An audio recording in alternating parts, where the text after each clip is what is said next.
तो रसों के इस क्रम में अगली कड़ी में हम लोग देखेंगे आज अद्भुत रस, जिसके नाम से ही पता चलता है कि आज कुछ अद्भुत विचित्र होने वाला है। ऐसा होने वाला है जो कल्पना से परे है,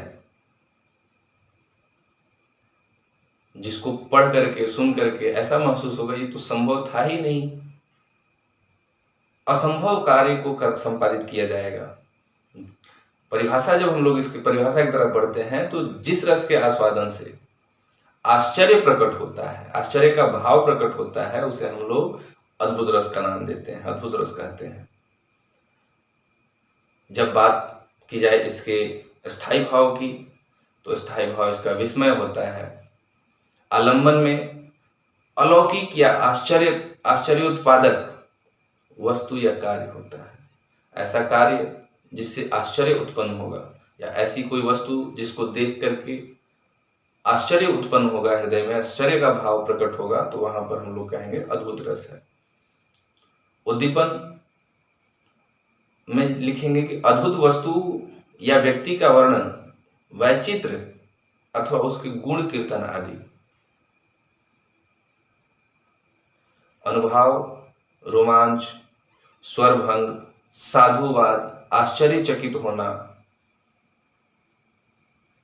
ये सारे अभी तक हम लोग स्थायी भाव देखे, आलंबन देखे, उद्दीपन देखे और अनुभाव देखे। ये 4 पॉइंट हमने देख लिया।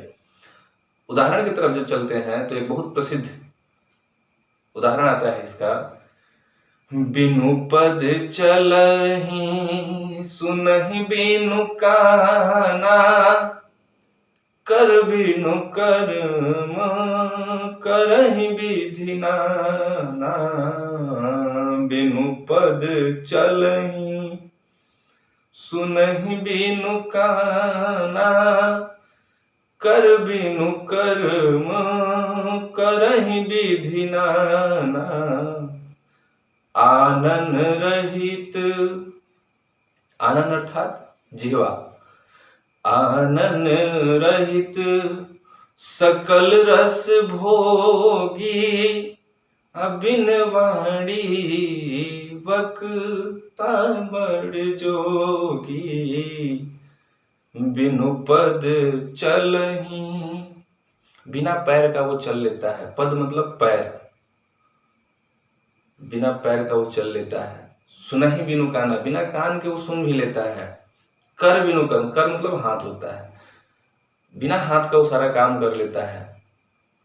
और सिर्फ काम नहीं करता, करहि विधि नाना, अलग अलग प्रकार से, नाना प्रकार से उस कार्य को